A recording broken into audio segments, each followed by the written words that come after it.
All right, so we're just finishing up with the race and COVID and economics thing. Um, One thing that's particularly striking is the life expectancy. So African Americans' life expectancy decreased from 74.8 to 72.2 years compared to the average American decline from 78.6 to 77.2. Another thing I just wanted to point out is just look at where they started, right? So why would that be so much lower? It just is very depressing.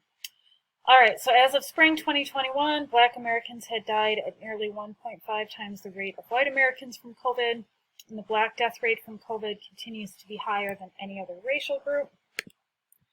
COVID-19 data showed that Black, African American, Hispanic, Latino, American Indian, and Alaska Native persons in the U.S. experienced higher rates of COVID-related hospitalization and death compared with non-Hispanic white populations. And like I say, I taught this class in the fall of 2020, and we explored this a little more. One of the reasons for it is just being more likely to be in essential jobs, right? So when COVID was first picking up, we didn't have a vaccine. It was hitting essential workers harder, and so minority racial groups were more likely to be in that situation, less likely to have health insurance, more likely to live in crowded situations, things like this. But that's something that's very apparent. So I am having you guys read a report on education. I'll be very interested to hear what you have to say about it. But one thing that is pretty obvious that's coming out of COVID is differences in educational outcomes by race. So this is a long quotation, and it's from something that you're reading. But basically, some students were making up lost ground, this is in 2021, while others were stagnating.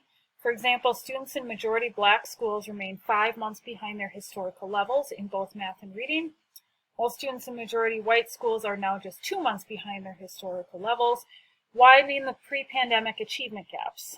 This meant that in math, students in majority Black schools were now a full year behind peers in majority white schools, having started the pandemic 9 months behind.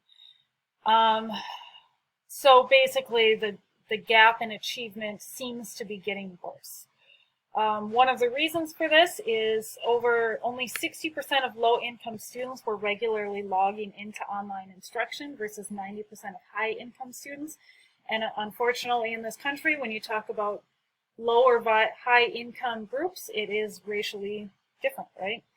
So Black students, for example, and Hispanic students are more likely to be in a low-income school district.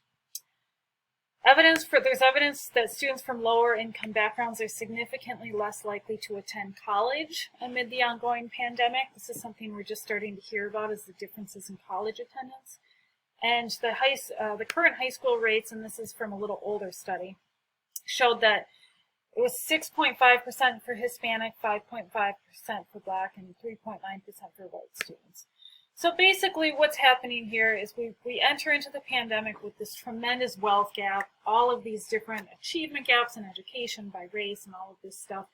And I think that it probably is going to get worse.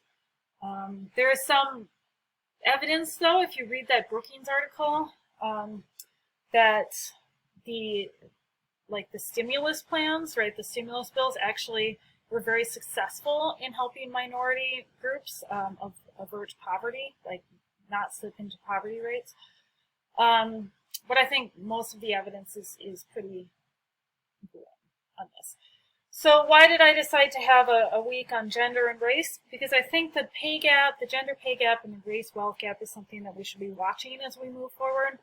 I think the pandemic's impacts on these groups is uneven, and I think we're going to see interesting and also depressing things come from it. So I do have some reflection questions on Blackboard. I apologize, they're not up here. Next week is the microeconomics stuff. I'm going to be choosing industries that I think are interesting. We're getting close to the end here, so hopefully the projects are going well. Of course, please reach out if you have any questions. And I hope the day on whenever you're watching this is as beautiful as on May 9th here.